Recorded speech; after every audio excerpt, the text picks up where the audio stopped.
결국엔 폴란드가 한국에 많은 빚을 지게 될 것입니다. 그러나 이렇게 미쳐 돌아가는 시기에 빚을 지더라도 무기를 도입하는 것이 무기가 없어서 나라가 위험에 처하거나 나라 자체가 없어지는 것보다 낫습니다. 요즘 한국의 유튜브에서는 한국의 FA-52, 미국의 F-16을 제치고 폴란드 수출에 성공하여 이를 축하하는 영상들이 큰 조회수를 받고 있습니다.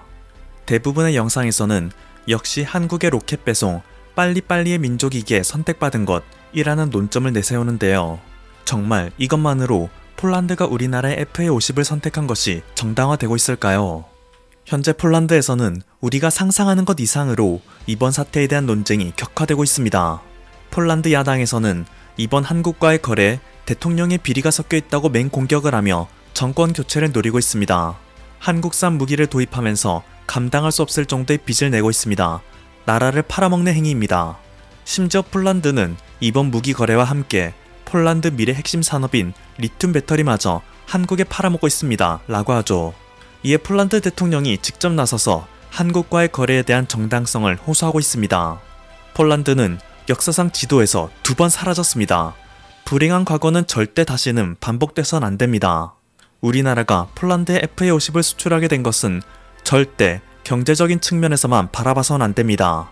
현재 동유럽에서 우크라이나 다음으로 가장 치열한 격전지가 될지도 모르는 폴란드에 직접적인 군사무기를 수출했다는 것이 얼마나 큰 국제정치적 파란을 가져올지 그 영향력을 모두가 알아야 하고, 그럼에도 불구하고 왜 우리나라는 망설임 없이 폴란드에 무기를 수출하기로 결정했는지 배경을 알아야죠.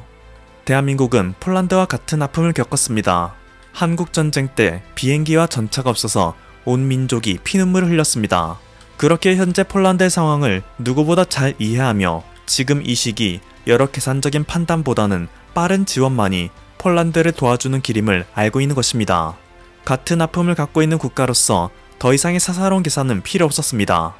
그럼 지금부터 폴란드가 겪은 과거의 아픔이 무엇인지, 왜 그들은 지도상에서 2번이나 사라졌어야 했는지, 왜 그것이 우리나라의 아픔과 비슷한 결을 가지고 있는지 저와 함께 간략하게나마 알아보도록 하겠습니다. 사실 폴란드는 중세와 근대 초기를 거치며 유럽 대륙에서 나름 힘 좀 쓰는 강대국으로 평가되었습니다. 14세기 말부터 리투아니아와 왕실 간 결혼을 통해서 연합관계를 맺었고 1569년에는 단순한 결혼 관계를 넘어 정식으로 폴란드 리투아니아라는 거대 국가의 탄생을 알렸죠.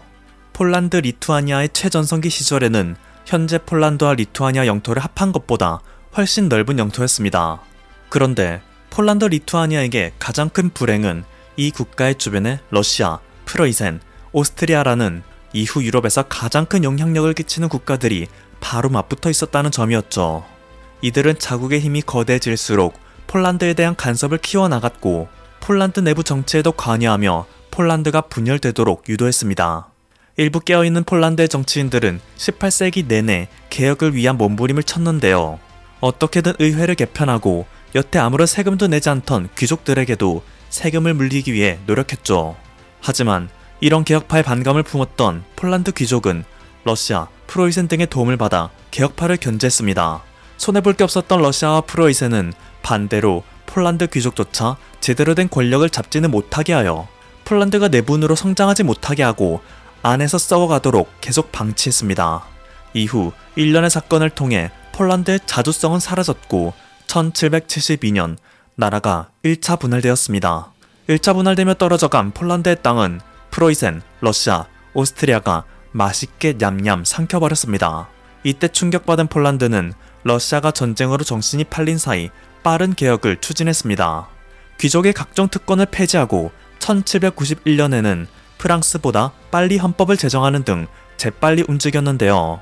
문제는 다음에 러시아가 오스만 제국과의 전쟁에서 승리해버렸다는 것이었고, 이를 본 폴란드의 귀족은 대놓고 나라를 팔아먹기로 작정하였다는 것이었습니다.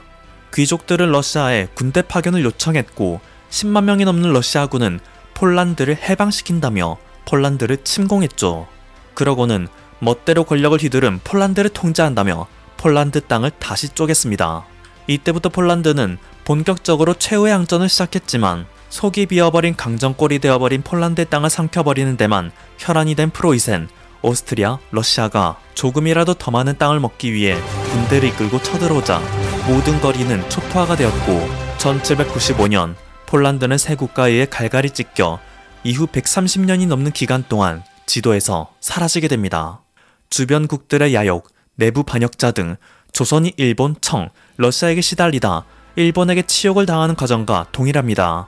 그리고 두 번째 폴란드가 지도상에서 사라진 사건은 제2차 세계대전입니다. 이때 폴란드에 대놓고 침공을 하려던 국가는 과거 프로이센이었던 독일뿐이었습니다. 또한 독일은 1차 세계대전 패전 국가인데다가 망나니 독일을 계속 견제하고 있던 폴란드로서는 이들이 언제 다시 날뛸지도 모른다는 생각에 병력 규모도 어느 정도 키워나 독일과 비슷한 수준이었기에 나름 자신 있기도 했는데요. 막상 전쟁이 시작되고 나니 폴란드와 독일의 전력차는 상상 이상이었습니다. 물론 수적인 병력은 독일 150만 대, 폴란드 130만으로 큰 차이가 나진 않았지만 전쟁을 위한 각종 전차와 항공기, 첨단 장비 등은 독일이 한참 앞서고 있었죠. 하지만 폴란드도 믿는 바는 있었습니다. 1차 대전 때는 주로 참호전이 전쟁의 승패를 갈랐기 때문에 방어 측이 압도적으로 유리한 면이 있었습니다. 참호에 딱 숨고 영국이나 프랑스가 도와줄 때까지 버티자는 생각이었죠. 실제로 폴란드는 얼마 전 소련을 상대로 나름 선방한 경험이 있기 때문에 자신감이 충만했습니다. 그런데 그들이 간과했던 것은 1차 대전과 2차 대전이 전술, 장비 완전히 달라졌다는 것이었습니다. 1차 대전 때는 전차라는 게 그냥 보병들의 전진을 도와주는 탱커에 불과했습니다.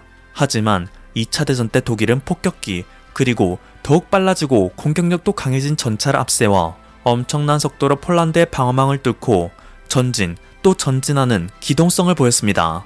참호하고 버티고 있던 폴란드군은 폭격당하거나 전차에 짓밟힐 뿐이었죠. 영국과 프랑스가 도와줄 것이라던 기대 역시 처참히 무너졌습니다. 영국과 프랑스는 독일을 상대로 선전포고까지 해놓고 그냥 상황을 지켜보는 쫄보에 불과했는데요. 심지어 폴란드는 전투기의 중요성을 깨닫고 프랑스제 스피릿 파이터를 뒤늦게나마 도입하려 했으나 여러 주변국들의 견제와 프랑스의 안일한 태도로 결국 전투기를 도입하는데 실패했습니다. 이렇게 온 유럽이 폴란드 그냥 망해 라고 외치는 동안 독일은 신나게 수도 바르샤바로 진격했고 진작에 독일과 불가침 조약을 맺어 폴란드를 같이 쌈싸먹기로 했던 소련의 등장으로 희망은 완전히 꺾이게 됩니다. 폴란드가 그로기 상태에 빠지니 정말 딱 막타만 치러온 소련의 61만 대군 등장. 폴란드는 독일과 소련에 의해 나라가 찢겨져 역사상 두 번째 멸망을 맞이하게 됩니다. 여기까지의 배경 지식을 바탕으로 이번 폴란드 대통령의 연설을 들어보시기 바랍니다. KA-50의 도입은 폴란드 군대 역사에서 매우 중요한 순간입니다. 더 정확히 말하자면 소련의 영향권에서 벗어난 이후 매우 역사적인 날입니다. 폴란드 공군에서 소련의 흔적을 철저히 폐기하기 시작하는 역사적인 첫걸음이 될 것입니다. 폴란드 군대 FA-50 전투기를 도입하는 프로그램의 실행은 현재 우리가 운용 중인 미그-29와 수호-21을 완전히 폐기할 수 있게 해줍니다. 우리의 계획은 2028년에 최종적으로 완료될 것이며 그때가 되면 48대의 FA-50 전투기가 우리 폴란드의 영공을 보호하고 있을 것입니다. 전자제품이든 자동차든 우리가 가장 중요하게 생각하는 것은 한국의 생산 공장이 우리나라에 위치하며 우리는 서로 협력하고 있다는 것입니다. 우리는 서로를 알고 존중하고 있다고 확신할 수 있습니다. 이 짧은 인터뷰만으로 폴란드가 어떤 역사의 아픔을 겪었는지, 왜 한국과 손을 잡아 그것을 극복하게 되었는지를 모두 설명하고 있는데요. 물론 그렇다고 해서 이것이 폴란드의 FA-50 도입을 모두 정당화할 순 없습니다. 이러한 그의 연설은 자칫 감성파리로 취급받기 쉽기에 더 명확한 근거가 필요했는데요. 실제로 폴란드의 야당은 감성 다 떼어놓고 실익을 중심으로 FA-50 도입을 반대했습니다. FA-50에 에이사 레이더와 컨포멀 탱크를 추가해도 F-16 작전 능력의 70% 정도에 불과하기 때문이죠. 폴란드가 앞장서서 FA-50을 도입하게 됨으로써 폴란드는 한국 무기에 보증을 서게 된 셈이고, 이로 인해 유럽에 진출하는 발판을 마련한 것은 오직 한국이기에 한국만 좋은 장사라며, 폴란드 대통령이 기존의 유럽 내 질서를 무너뜨리고 유럽 시장을 팔아넘기는 대가로 한국에게 뭔가를 받아먹은 게 있는 게 아니냐는 음모론까지 제기되고 있는 상황입니다. 실제로 이전까지만 해도 자주 국방을 내세우며 유럽 각 국가들 모두 스스로 최첨단 무기를 생산해야 할 필요성을 강조하며 자국의 방산업을 성장시키려 했으나, 러시아의 우크라이나 침공으로 우선순위가 뒤바뀌어 자국 방산은 아예 죽더라도 지금 당장 필요한 무기를 수입해야 한다는 기조로 바뀌었기 때문에 현재 유럽에 무기를 수출하는 기업 혹은 국가가 향후 몇십 년 동안은 막대한 이윤을 얻을 수밖에 없다는 것이 너무나도 뻔하기 때문이죠.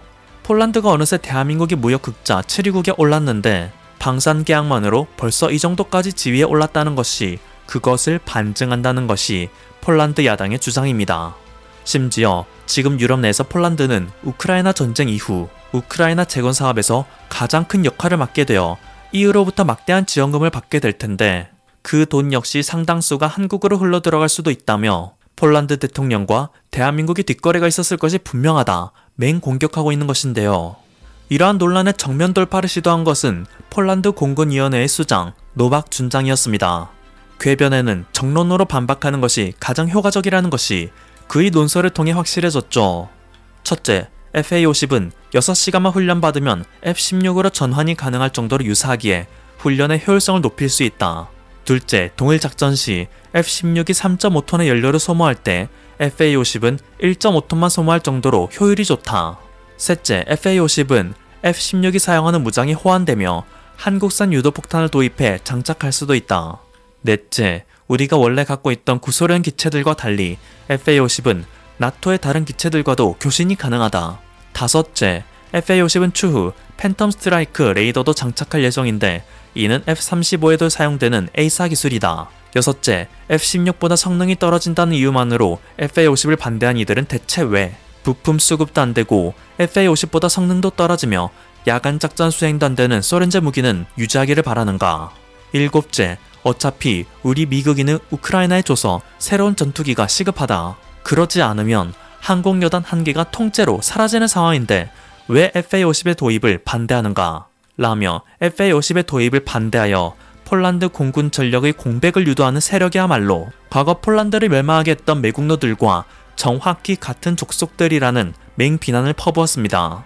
다가오는 11월이 총선으로 아무리 야당이 지푸라기라도 잡는 심정으로 이것저것 다 찔러본다 하지만 나라의 명운이 달린 상황에서 제발 작작하라는 호소와도 다름없었습니다.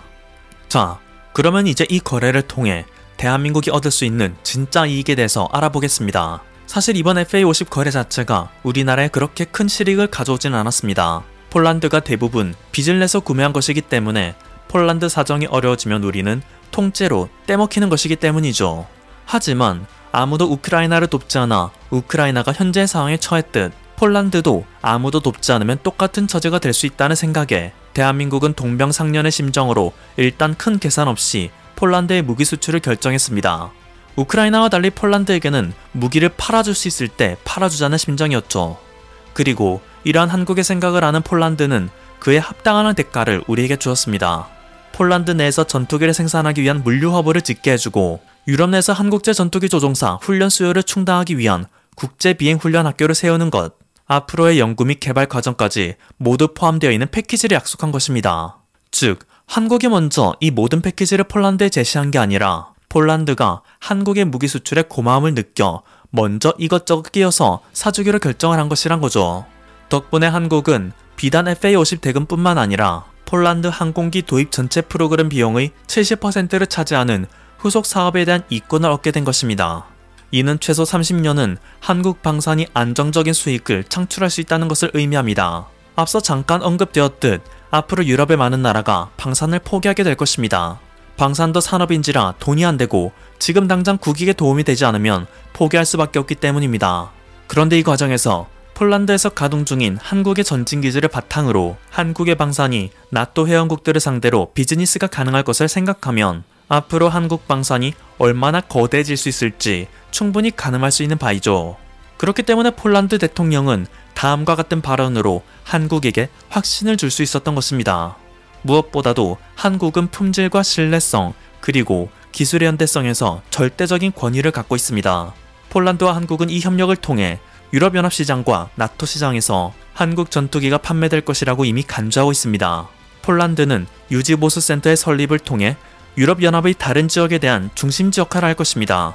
즉, 우리는 단순히 한국으로부터 전투기를 구매하는 것이 아니라 사실상 그들이 유럽의 다른 지역에 생산하고 배포할 수 있도록 협력하는 것입니다. 다음은 리튬 배터리 산업에서 한국과 폴란드의 협력에 대해 알아보도록 하겠습니다. 이번 파트에서 가장 중요하게 알아두어야 할 배경 지식은 유럽 핵심 원자재법, EU 배터리법입니다. 첫째로 유럽 핵심 원자재법은 2030년까지 EU 중심의 공급망 구축을 위해 전략 원자재의 EU 연간 수요 대비 역내 채굴 10%, 재련 및 정제 40%, 재활용 15%까지 생산 역량을 확대하며 전기차 배터리의 주요 연료인 리튬과 망간, 니켈 등의 전략 원자재 수입 의존도를 65%까지 낮춘다는 것입니다. 정리하자면 핵심 원자재에서 유럽의 자립성을 높이겠다는 계획이죠. 둘째로 EU 배터리법은 EU 시장에 출시되는 모든 배터리에 대한 지속 가능성 및 안전 관련 필수 요건 수립 의무에 대한 내용을 담고 있는데요. 특히 산업 및 전기차용 배터리의 경우 2030년부터 코발트, 납, 리튬, 니켈 등에서 재활용 원료를 일정 비율 이상 사용하도록 의무화하는 것입니다. 2030년 1월 1일부터는 코발트 12%, 납 85%, 리튬 4%, 니켈 4%, 2035년 1월 1일부터는 코발트 20%, 납 85%, 리튬 10%, 니켈 12%로 배터리를 만들 때 반드시 이 비율만큼은 재활용 원료를 사용하도록 규제하는 것입니다. 아무래도 이 원료들이 채굴할 때 환경 파괴가 많이 되는 만큼 환경 보호를 위해 규제를 하는 것인데요. 이렇게 된다면 앞으로 폐배터리 산업이 매우 성장할 수밖에 없음은 불을 보듯 뻔한 일이죠. 현재까지 알려진 바 모델에 따라 다르긴 하지만 수명이 나은 폐배터리는 전체의 50%가량 재활용이 가능합니다. 그리고 전기차 판매의 급속한 증가 시점과 평균 10에서 12년 정도로 추정되는 배터리의 수명을 고려할 때 수년 내로 전기차 폐배터리 시장이 크게 확대된다는 것 역시 기정사실입니다. 2030년에는 세계 폐배터리 재활용 시장의 규모가 253억 달러, 하나로 약 33조 원 규모에 달할 것으로 예측되며 유럽 내에서만 전기차 배터리 스크랩 물량이 약 32만 6천 톤가량 확보될 것으로 예상됩니다. 그런데 이렇게 유럽 내에서 발생하는 전기차 배터리 스크랩은 유럽 밖으로 나가기 힘든 것이 현실인데요. 최근 미국과 유럽을 중심으로 무조건 우리나라 안에서 조달하고 생산하라 라는 기조가 생김에 따라 여태까지 배터리 강국이었던 대한민국 입장에서는 원료조차 얻기 힘든 위기에 봉착한 것이죠. 하지만 폴란드가 한국과 배터리 산업에서 손을 잡기로 한 이상 이런 장애물은 더 이상 의미가 없습니다. 한국 포스코홀딩스는 이미 폴란드 레그니차 소싱센터 PLSC라는 자회사를 설립하여 브로츠와프 인근의 부코비체에 폐배터리 재활용 공장을 건설하였습니다. 스크랩과 폐배터리를 연간 7,000톤가량 수거, 분쇄하여 블랙 파우더로 제조하는 능력을 갖추고 있는데요. 이를 통해 뽑아낸 리튬, 니켈, 코발트, 망간 등으로 유럽의 제재에도 아랑곳하지 않고 유럽 내 전진기지로서 사업을 영위할 수 있는 지위를 이미 받은 상태라는 거죠. 심지어 이것은 이번에 폴란드와의 무기협상 이전부터 정해진 사업이기 때문에 무기협상으로 더욱 가까워진 폴란드와의 관계로 더 많은 폐배터리 공장을 폴란드 내에 설립하게 된다면 사실상 유럽 내 최대 배터리 원료 기지를 가진 폴란드에서 한국은 막대한 이윤을 창출할 수 있을 것으로 보입니다. 폴란드 한국의 군사 경제적 협력은 나토 동맹에 있어 아주 큰 의미를 가져다 줄 것입니다. 한국은 나토 회원국이 아니지만 본디 미국과의 끈끈한 동맹국으로 앞으로 러시아를 척을 지는 것이 확실해진 나토와 같은 편에 서게 된다는 의미에서 유럽 국가들의 군사 경제적인 협력을 받을 수 있는 가능성이 아주 높아졌죠.